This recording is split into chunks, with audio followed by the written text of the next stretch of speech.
Alright, this is the last ramble for tonight because my head kind of throbbing a little bit.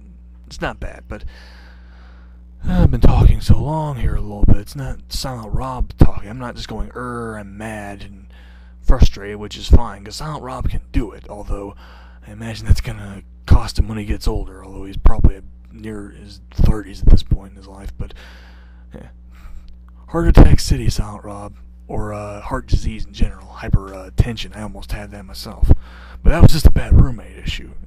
Anyway, on to Final Fantasy XI, the only game that I'm rambling about that I have not actually touched in terms of actually buying the software and getting online and even giving it an hour or so of just playing through.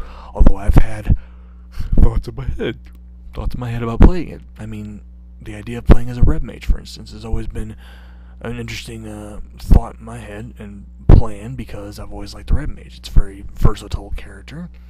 But what I can say about Final Fantasy XI is that it does make a very good attempt to, to incorporate the Final Fantasy series into the MMORPG world, because I imagine fans have been talking about this stuff for years.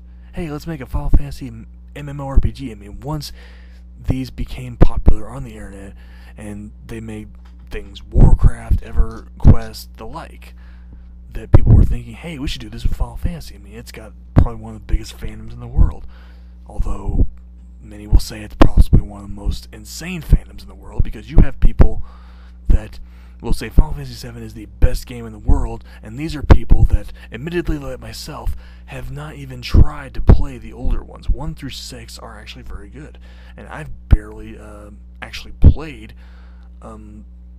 3 through 6. I've seen H.C. Bailey, a very good Final Fantasy Let's Player, very excellent YouTuber in general. He has played 1 through 4. He's doing a Final Fantasy V one as we speak, and he has made me think, wow, I never knew how awesome Final Fantasy IV was. I mean, it's no wonder it's on Cloud 8745's top Final Fantasies, because it is. It has a very compelling storyline. I could talk about that for a while. But on to Final Fantasy XI, it has that nice appeal to think, hey, I can play as a warrior, I can play as a black mage, I can play as a white mage, I can play as a thief, I can play as a monk, I can play as a red mage. And that's just the first 6 classes. Obviously divided with warrior, thief, and monk on the physical side, and black mage, white mage, red mage on the magical side. They expanded it, and you have about 20 classes now, I think. I could be wrong on that, but I can name some for you. I mean, we have blue mage, we have beastmaster, we have summoner, we have paladin, we have the dark knight, we have, not to be confused with the overly popular movie that starred Heath Ledger as the interesting and psychologically and philosophically, I already said philosophically, a very, very introspective and mad Joker. No, this is Dark Knight. This is a guy that sacrifices health to inflict more damage on the enemy. What else we have? We have the Ranger, who is equivalent to earlier Archer classes. We have the Samurai, we have the Bard, we have the Dancer, although I would argue myself that Bard and Dancer are almost very gender stereotyped ideas, that the Bard is always the male character and the Dancer is always the female character.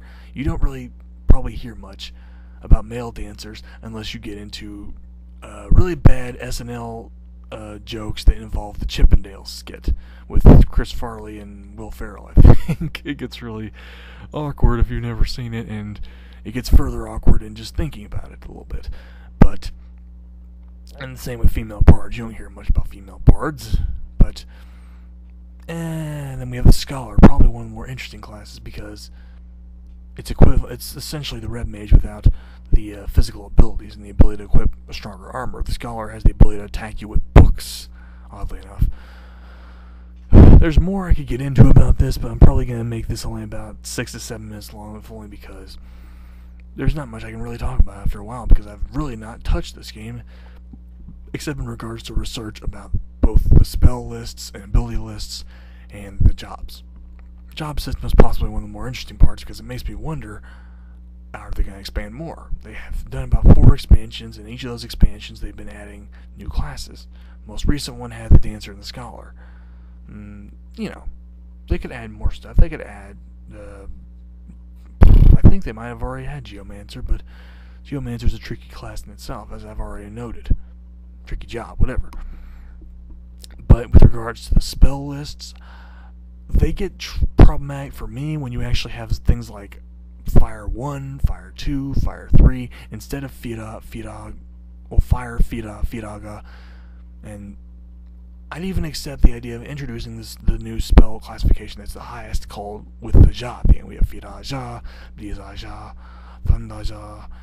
I'm sounding like I'm speaking in Japanese, but that was the entire point of how they designed it, with how you're saying it. Gravija, which is kind of how they did it with Sin in Final Fantasy X10, Final Fantasy X. They had the only person that could really use really good gravity magic was the bad guy, this big ugly fish thing. And the other thing that I would complain about, of course, is the overly World of Warcraft-esque gameplay that I keep reading about. That you have certain class jobs that can be aggro, and then and then you have all these complexities involving spells that can paralyze you, and not just paralyze you, make you unable to frickin' move your character. I mean,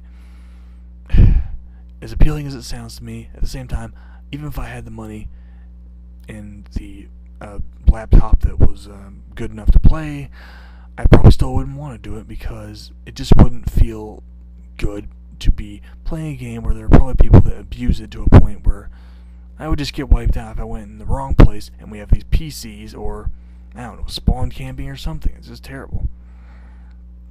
But in any case, yeah, there's my short rant on rambling on Final Fantasy XI. Hope you enjoyed it. Hope you're not offended much, and see you later.